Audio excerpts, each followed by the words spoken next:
Je suis revenu DE Paris ET, j'ai trouvé 99 personnes chez moi ou une réunion DE famille organisée PAR et ma mère ETMON frère sans m'inviter. Je n'ai pas discuté. J'ai vendu la maison pour 1,9 million d'euros le lendemain. 2 semaines plus tard maman pleurait à ma porte. Salut, je m'appelle Aurélie Martin, j'ai 31 ans et j'ai grandi dans une petite ville près de Villefranche-sur-Saône, près de Lyon, où le nom de ma famille était autrefois lié à une quincaillerie qui a duré 3 générations. Les gens là-bas disaient souvent, un gamin Martin reprendra la boutique, c'est sûr, sauf moi. Dès mon plus jeune âge, j'ai réalisé que je n'étais pas le centre de l'histoire de ma famille. Chaque regard, chaque compliment, chaque once d'attente était dirigé vers mon jeune frère, Thomas.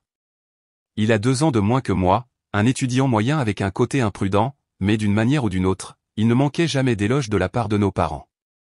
À l'école primaire, quand j'ai ramené un prix d'État pour une compétition scientifique, ma mère a à peine regardé le certificat avant de le coller sur le réfrigérateur avec un vieux magnet. La semaine suivante, Thomas a terminé 3e de la Ligue de football de la ville et nous avons organisé un barbecue dans le jardin avec près de 20 personnes invitées. Je me souviens clairement du jour où j'ai été accepté dans le seul programme de mathématiques avancées du département. Mon père a dit une courte phrase, « Ah, bien. Mais tu devrais apprendre à parler plus naturellement. Ne donne pas l'impression que les gens sont inférieurs. » Pendant ce temps, quand Thomas a obtenu un C+ en histoire, mon père a ouvert une bouteille de vin, il s'est amélioré. C'est quelque chose dont on peut être fier. J'avais l'habitude de penser que je n'étais peut-être pas assez bonne, alors j'essayais plus fort. J'étudiais tard, j'ai rejoint l'équipe de débat, j'ai gagné des médailles au niveau de l'État, puis au niveau national. Thomas restait le même, paresseux, jouant au jeu toute la nuit, se mettant constamment dans le pétrin à l'école. Mais quand quelque chose arrivait, ma mère le serrait fort et chantait comme une prière, il a juste besoin de compréhension. Il a un cœur si spécial.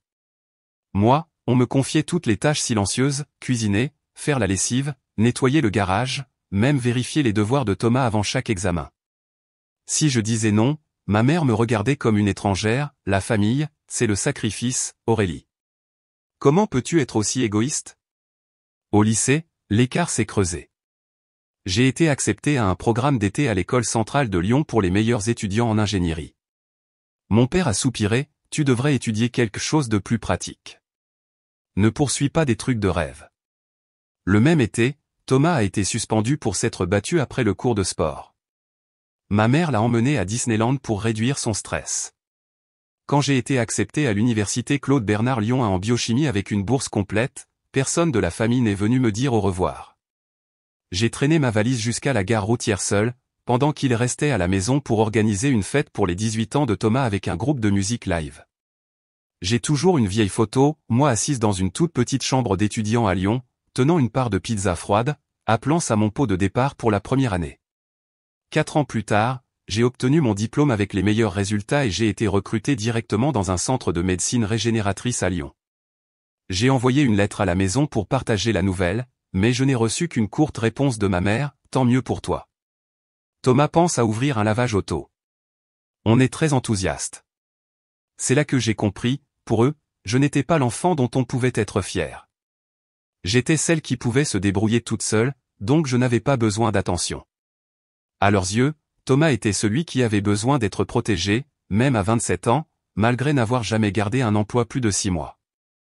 Je me suis habitué à ne pas être mentionné lors des réunions de famille, habitué au regard distant des parents quand je me présentais, « Ah, tu es une des Martin? Je connais ton frère Thomas, mais je ne crois pas qu'on se soit déjà rencontrés. » J'ai entendu cette phrase plus de fois que je ne peux compter. Ce n'est pas que je n'aimais pas ma famille. J'ai désiré leur reconnaissance, juste une fois. Mais parfois, peu importe à quel point vous essayez, vous ne pouvez pas surmonter les suppositions auxquelles les gens s'accrochent à propos de ceux qu'ils ont déjà décidé d'aimer. 3 ans après avoir obtenu mon doctorat et commencé officiellement en tant que chercheuse principale au centre Léon Bérard à Lyon, mon père est décédé d'un AVC soudain. C'est arrivé un matin de septembre, juste au moment où il triait les factures à la table de la cuisine. Ma mère m'a appelé à 6h30 du matin, la voix tremblante, « Ton père s'est effondré, Aurélie. » Le médecin a dit qu'il n'avait pas survécu. Je suis rentré à la maison le jour même. Les funérailles ont eu lieu à l'église Saint-Georges à Vieux-Lyon, la même où mon père avait un jour réparé la plomberie gratuitement parce que Dieu s'occuperait des intérêts. Tout le monde portait des couleurs sombres, parlait à voix basse, et ma mère se tenait près du cercueil sans verser une seule larme. Thomas était inhabituellement silencieux, non pas à cause du chagrin, mais parce qu'il pensait déjà à la maison. 2 semaines après les funérailles, ma mère m'a prise à part dans le jardin. Elle tordait les manches de son cardigan beige, les yeux fixés sur rien. « Je ne peux plus gérer », a-t-elle dit. Le crédit immobilier, les charges, l'entretien. C'est trop. J'ai hoché la tête. Je savais que mon père avait été la seule source de revenus stables. Thomas, comme d'habitude, était toujours en train de trouver ses marques, comme ma mère aimait dire. Thomas a suggéré, si tu veux investir, vous pourriez acheter la maison ensemble et la diviser. Je vivrais dans le sous-sol aménagé, Thomas au rez-de-chaussée et toi à l'étage. J'ai hésité quelques secondes, puis j'ai demandé, est-ce qu'il prévoit de contribuer financièrement? Elle a dit qu'il le ferait une fois que les choses se seraient stabilisées. Je n'ai rien dit d'autre. La semaine suivante, j'ai envoyé tous les documents à mon avocate personnelle, Maître Fournier. Une femme au parler incisif, aux cheveux gris soigneusement coiffés et aux yeux qui ne laissaient rien échapper.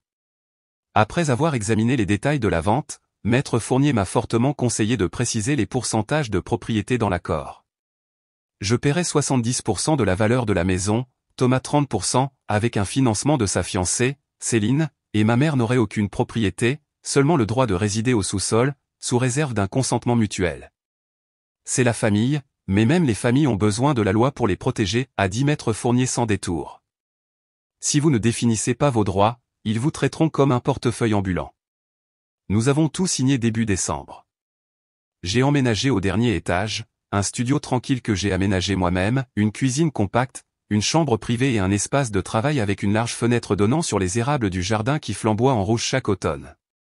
Thomas et Céline se sont installés au rez-de-chaussée et ont immédiatement repris l'organisation de soirées avec ses vieux copains de basket. Ma mère traitait le sous-sol comme un territoire neutre, allumant des bougies parfumées et regardant de vieilles émissions de télévision sur DVD.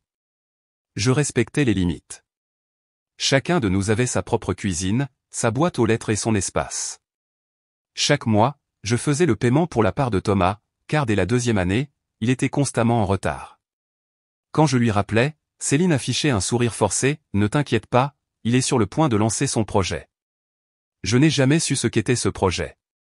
Chaque fois que je partais en voyage pour des conférences, la maison devenait étrangement animée.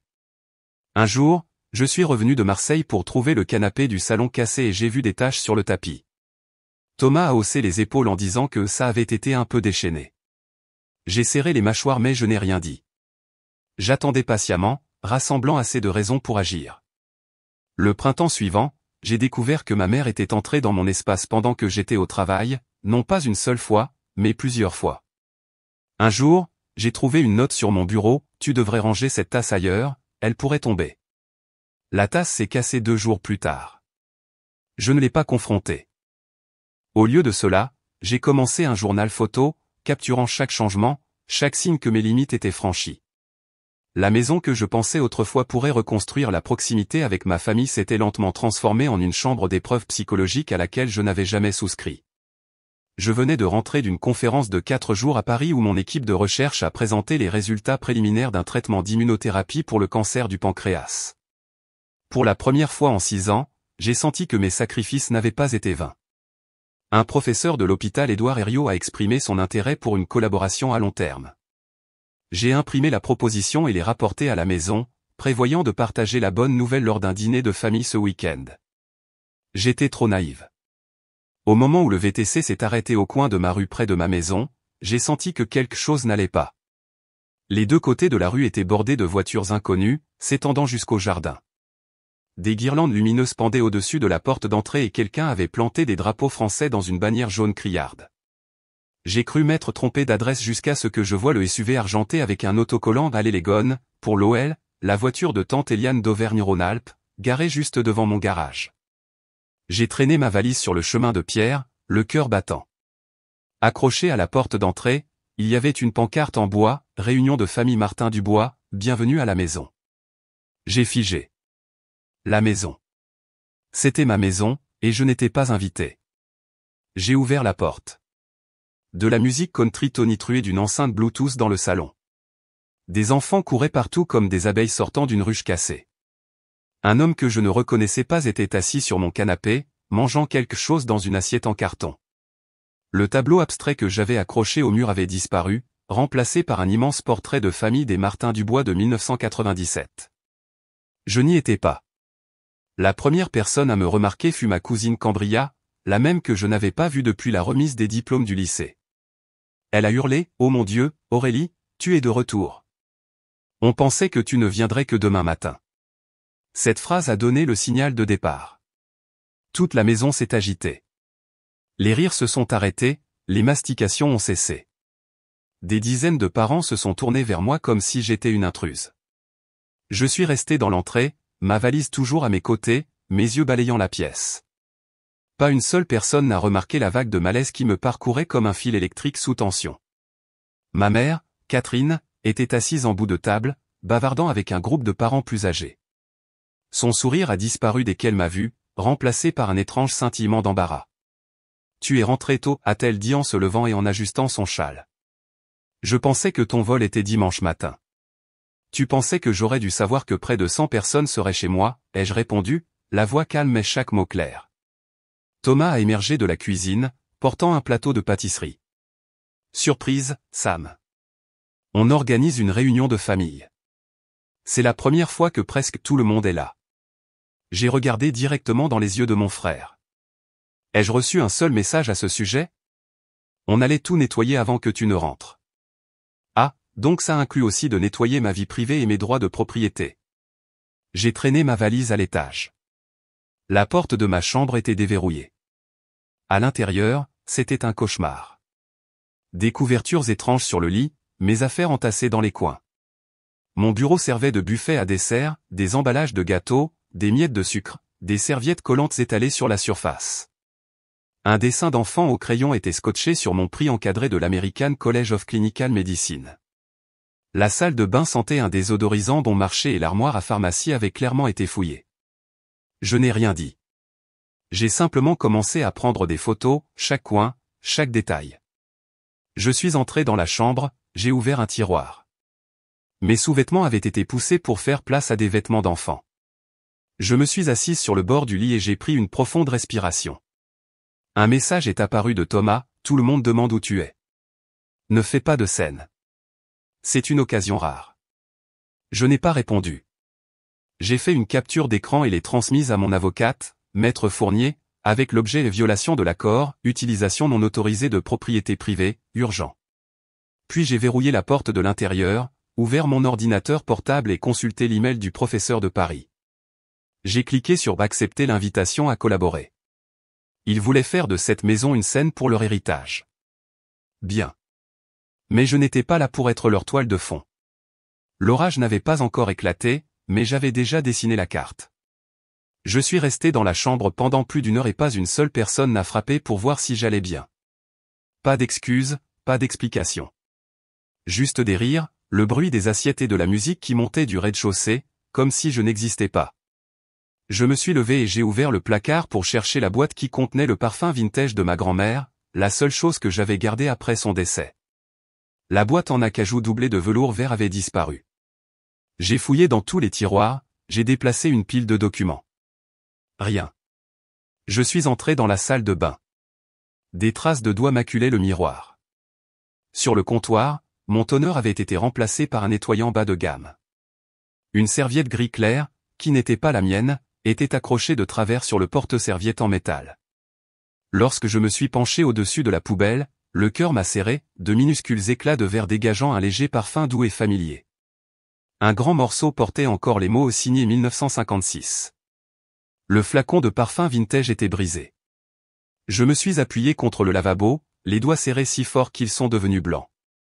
Ce n'était pas juste un objet, c'était une mémoire. La dernière trace de la seule femme qui m'ait jamais appelé sa fierté. L'air de la pièce était épais.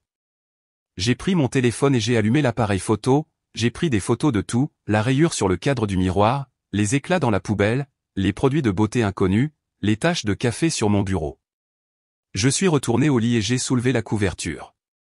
Sur mon drap, il y avait une légère empreinte de rouge à lèvres orange pâle.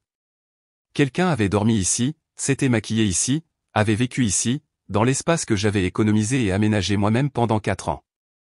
On a frappé doucement, Puis Céline, la femme de Thomas, a parlé depuis le couloir. Sam, ça va là-dedans? Thomas dit que tu es un peu sensible. Je n'ai pas ouvert la porte. Qui a dormi dans ma chambre, ai-je demandé, la voix calme mais ferme. Juste tante Ruth et oncle Paul. Ils sont âgés, ils ne pouvaient pas monter les escaliers du sous-sol. Je suis au dernier étage. Oui, mais ils sont arrivés tôt et tout le monde pensait que tu venais dimanche. Je me suis assise sur le bord du lit et j'ai tapé un court email à Maître Fournier, confirmant que des personnes non autorisées avaient utilisé ma chambre privée et endommagé des biens personnels. Photo jointe. Veuillez conseiller sur les prochaines étapes. 1 minute plus tard, mon téléphone a sonné. C'était Maître Fournier. Aurélie, ils ont clairement violé les termes de l'accord. Je vous recommande de tout documenter en vidéo à partir de maintenant et d'éviter les conversations directes. Avez-vous des caméras intérieures? Non. Je vais vous envoyer un contrat pour un service de sécurité privé que vous pourrez signer et installer dans les 24 heures. De plus, ne leur répondez pas, sauf par email. J'ai hoché la tête, même si elles ne pouvaient pas me voir. Et si je veux expulser les occupants non autorisés? Absolument possible si vous pouvez prouver que leur présence est non autorisée et a causé des dommages matériels. J'ai raccroché, ouvert mon application appareil photo et commencé à filmer une vidéo panoramique de la pièce. J'ai narré chaque détail, classeur ouvert, serrure cassée, étagère déplacée, taches sur le tapis, matelas avec de profondes indentations, odeur inconnue dans la pièce, héritage détruit. J'avais prévu de rester la nuit, mais quand j'ai découvert que mon chargeur de téléphone de secours était branché sous le lit et que l'écran indiquait de pas votre compte, j'ai pris ma décision. J'ai envoyé un SMS à Marine, ma meilleure amie de l'université, qui habitait à 20 minutes, besoin d'un endroit pour dormir. Maison envahie. Détail plus tard. Elle m'a rappelé en moins de 30 secondes. Laisse-moi deviner, encore Thomas. Cette fois, c'est toute la famille. Porte d'entrée déverrouillée, couverture sur le canapé, tarte aux pommes sur la table. J'ai fait mes bagages en silence, documents, ordinateur portable, disque dur de sauvegarde et les quelques objets de valeur restants. En descendant, je suis passé par le salon. Quelqu'un projetait un diaporama sur l'écran. Photo après photo de Thomas, de ma mère et de la famille élargie à la plage. Pas une seule de moi. Tante Carole s'est tournée vers moi quand je suis passé. Oh Aurélie, quand es-tu arrivée? Thomas nous a dit que c'était toi qui soutenais financièrement cette maison. Si généreux de ta part.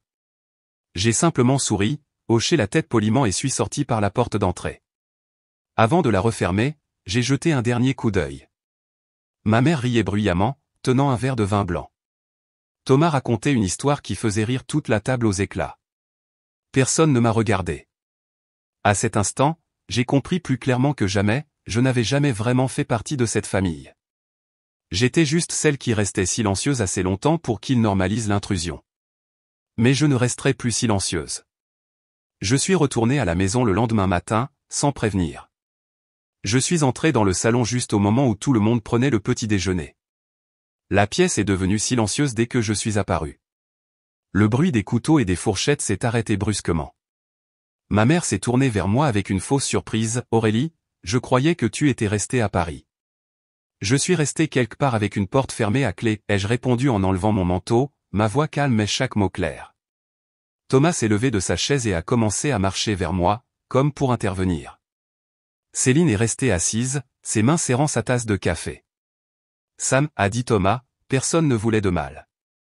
Hier, c'était juste un malentendu. J'ai regardé mon frère droit dans les yeux. Un malentendu, c'est quand quelqu'un fait accidentellement quelque chose de mal. C'était une dissimulation intentionnelle. Ce n'est pas juste, a coupé Sandrine. On pensait que tu te fichais de cette famille. Tu n'es jamais là pour les réunions, tu vis comme si tu étais ailleurs. Que tu sois ici ou pas, ça fait pareil. J'ai marqué une pause de quelques secondes, puis j'ai lentement hoché la tête. Donc vous n'avez pas ressenti le besoin de demander avant de faire venir près de 100 personnes dans un espace que je possède? Ma mère a soupiré et s'est levée.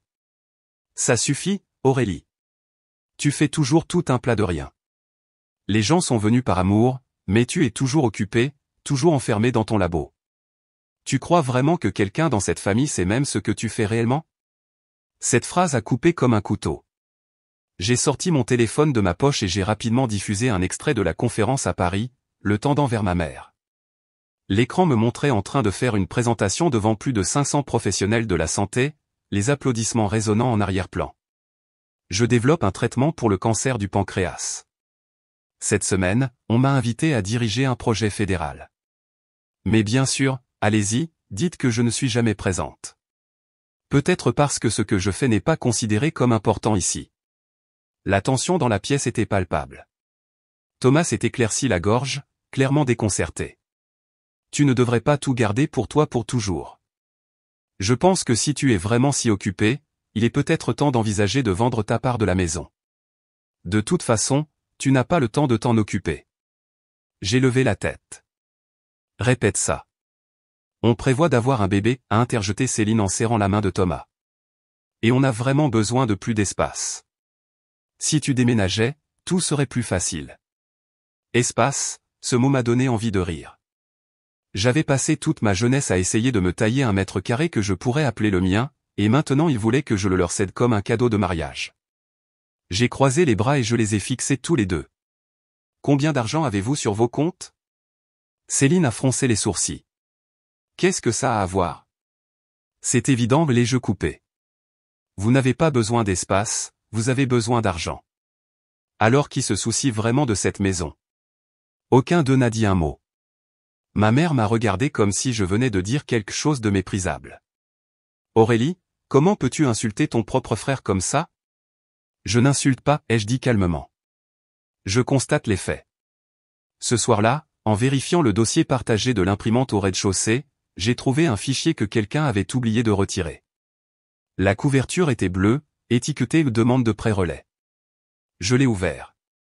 À l'intérieur se trouvaient des feuilles de taux d'intérêt pour 2 prêts personnels rejetés, un rapport de crédit avec une cote incroyablement basse et une autre demande de documents pour une deuxième hypothèque signée par Thomas Dubois.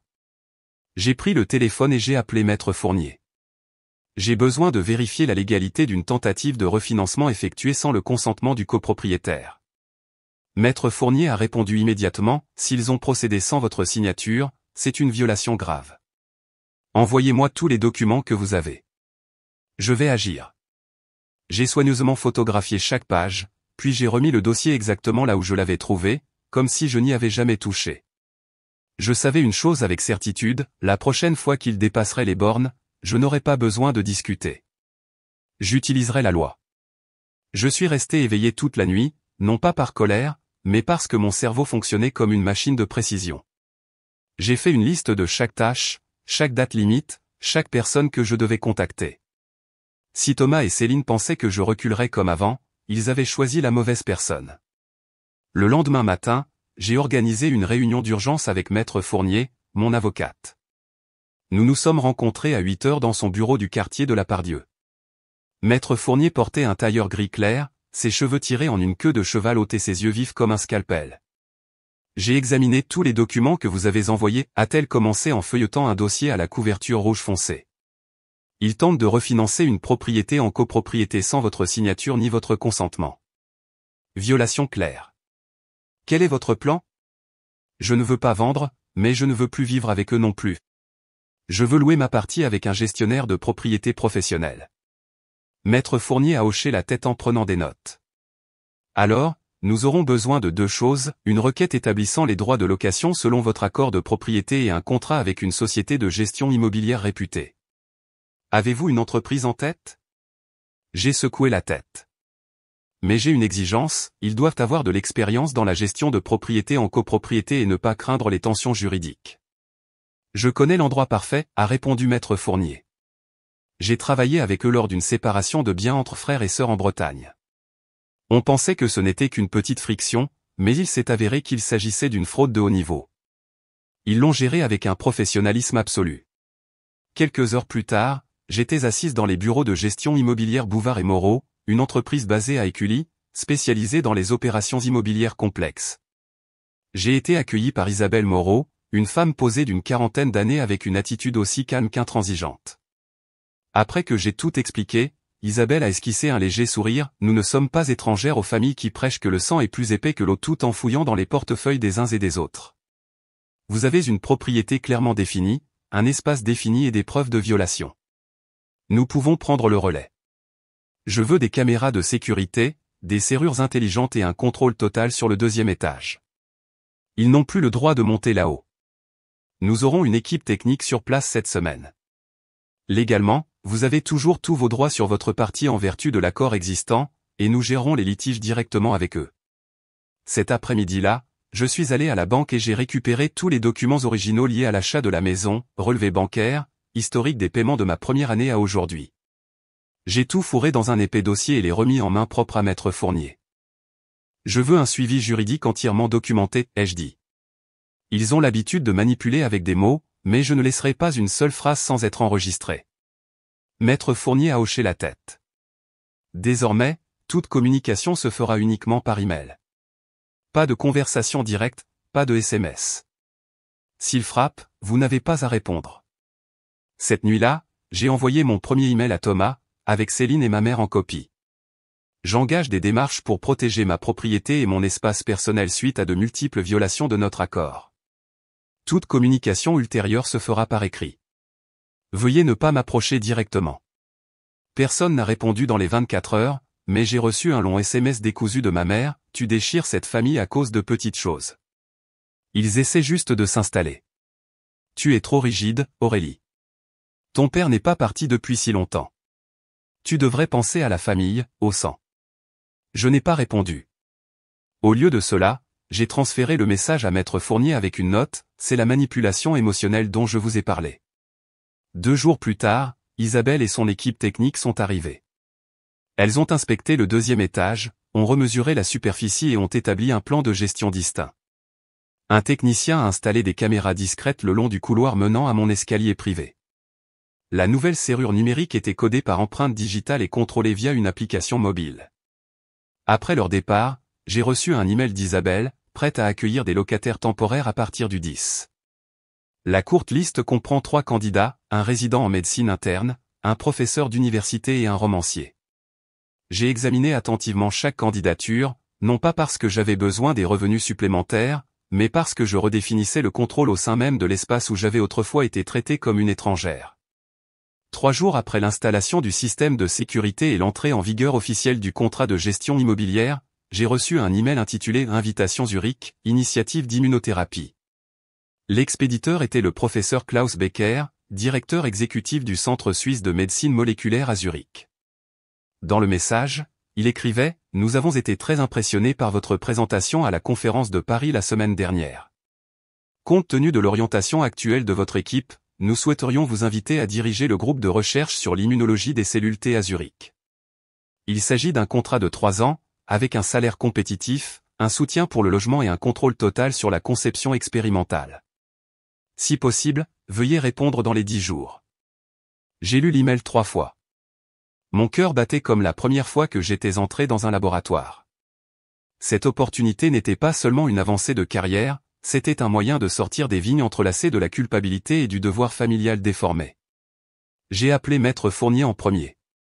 Je viens de recevoir une offre d'emploi à Zurich. Si je pars, mes biens et mes droits ici seront-ils affectés? Non, tant que vous conservez la propriété et continuez à utiliser un gestionnaire tiers, a-t-elle répondu immédiatement. En fait, cela vous donne une raison plus claire de vous séparer de toutes leurs prétentions.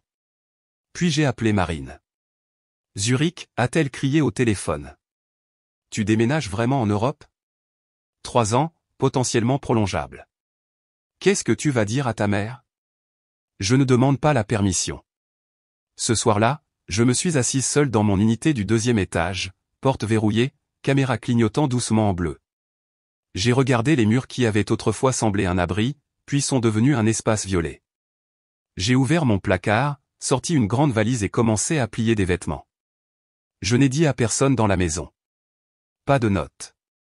Le lendemain matin, j'ai envoyé un email à Thomas, avec Céline et ma mère en copie, joignant les documents juridiques de Maître Fournier. Je travaillerai à l'étranger pour les 3 prochaines années. Ma partie de la propriété sera entièrement gérée par Gestion Immobilière Bouvard et Moreau. Pour toute question relative à la propriété, veuillez contacter Isabelle Moreau à l'adresse jointe. Je ne participerai à aucune discussion personnelle concernant cette affaire.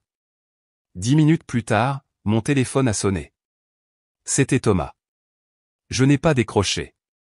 Puis ma mère. Puis Céline. Puis tante Carole. Puis oncle Bernard.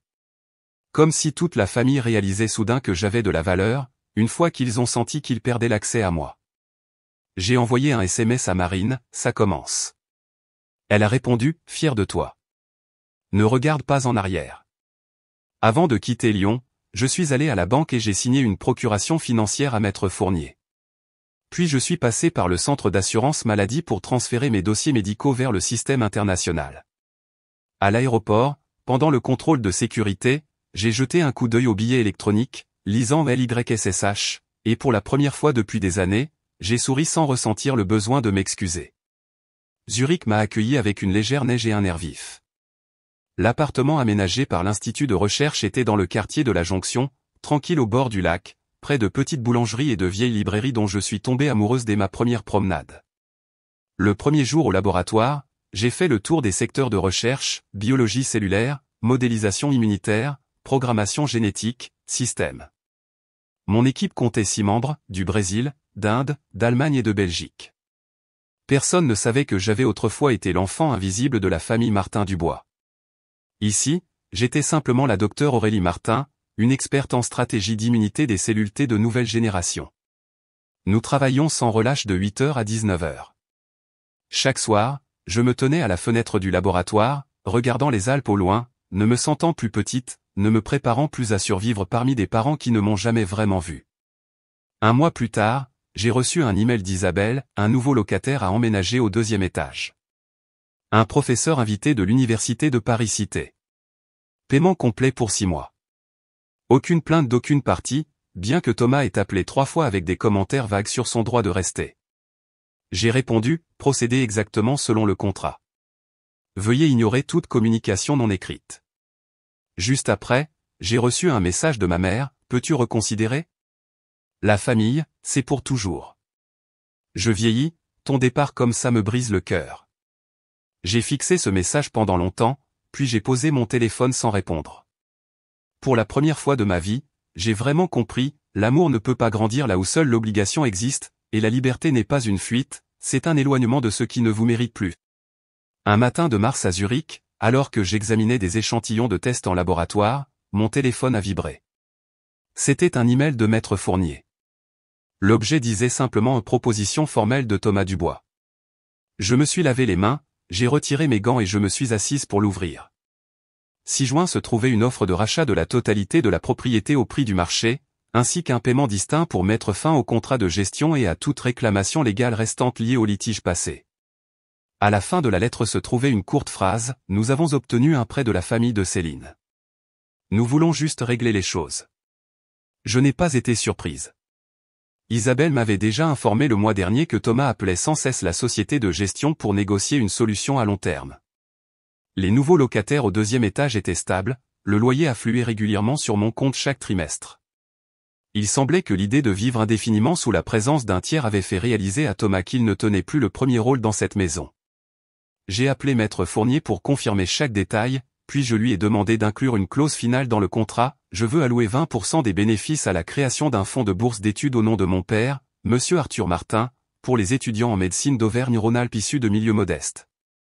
Maître Fournier est resté silencieuse pendant quelques secondes avant de sourire au téléphone, sage.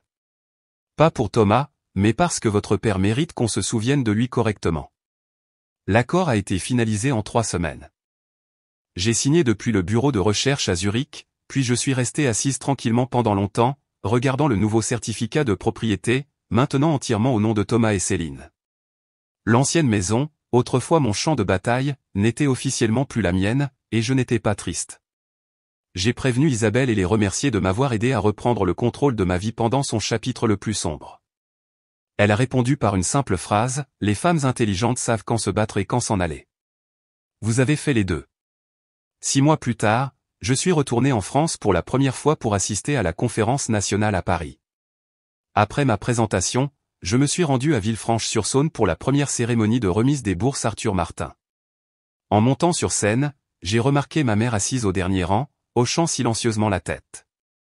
Après l'événement, elle s'est approchée de moi. Pas de câlin, pas de larmes. Elle m'a juste tendu une enveloppe. C'est de ton père. Il l'a écrite quand tu es entré à l'université, mais je l'ai gardée. Je ne pensais pas que tu en aurais besoin. J'ai pris la lettre, je n'ai rien dit. Cette nuit-là, de retour à l'hôtel, je l'ai ouverte. L'écriture familière de mon père disait, « Aurélie, si tu lis ceci, cela signifie que tu as choisi ton propre chemin. Ta mère ne te comprend pas comme moi, mais ce n'est pas sa faute. Ne laisse pas le manque de reconnaissance t'arrêter. Tu es né pour changer quelque chose, peut-être une maladie, un système, ou même la définition de la famille elle-même. » J'ai plié la lettre et l'ai glissée dans mon portefeuille. Je la garderai avec moi pour le reste de ma vie, un rappel silencieux. Thomas n'est pas venu à la cérémonie, mais une semaine plus tard, j'ai reçu un email de sa part pour la première fois, sans objet en majuscule, sans excuse. J'ai vu les nouvelles sur la bourse. Céline a dit que si papa était en vie, il aurait coupé le ruban lui-même. Je pense que oui aussi. Merci de ne pas avoir transformé tout ça en vengeance. Peut-être qu'un jour, on pourra se revoir sans amertume. Je n'ai pas répondu, mais j'ai sauvegardé le message, tout comme j'ai sauvegardé les bonnes choses que nous avions autrefois, non pas pour y retourner, mais pour me rappeler le chemin parcouru. À Zurich, je vis dans un appartement avec vue sur le lac. Le week-end, je donne des cours particuliers aux étudiants de premier cycle, j'écris des livres universitaires et je cultive du romarin sur le rebord de la fenêtre. Je n'ouvre ma porte à personne qui ne respecte pas mon espace, et je ne ressens plus le besoin de prouver quoi que ce soit à qui que ce soit. Pour moi, la famille n'est plus définie par le sang. Elle est faite de ceux qui vous voient, même quand vous êtes seul. Et peut-être que dans cette clarté de la solitude, j'ai enfin trouvé la seule chose que j'avais perdue depuis si longtemps, moi-même. Que pensez-vous du choix d'Aurélie? Auriez-vous fait la même chose à sa place? Partagez vos réflexions dans les commentaires et n'oubliez pas de suivre la chaîne pour plus d'histoires de familles touchantes et de leçons de vie puissantes.